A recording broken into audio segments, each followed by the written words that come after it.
দিগন্ত জুড়ে ধানের সবুজ চারা, তবুও কৃষকের কপালে দুশ্চিন্তার ভাঁজ।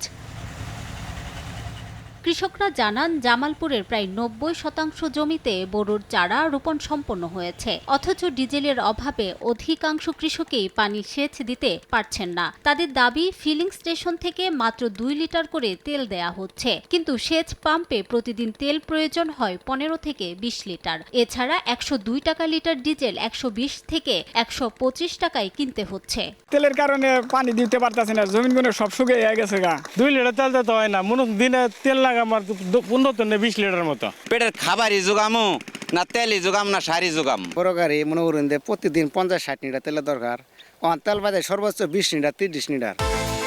বিকাশ পেমেন্টে ১০,০০০ টাকার বেশি অফার, শপিং চলছে তো। যদিও স্থানীয় কৃষি কর্মকর্তা বলছেন, ডিজেলের যে পরিমাণ মজুত আছে তা দিয়ে চলতি বোরো মৌসুমে সেচের কাজ করা সম্ভব।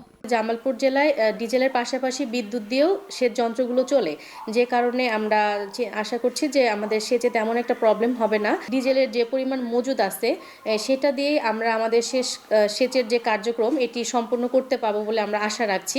জেলায় ১,২৬,১৩২ হেক্টর জমিতে বোরো আবাদ করা হয়েছে, আর ৭ উপজেলায় ডিজেল চালিত গভীর নলকূপ ৩৬,০০০ এবং বিদ্যুৎ চালিত রয়েছে ১৯,৭০০টি।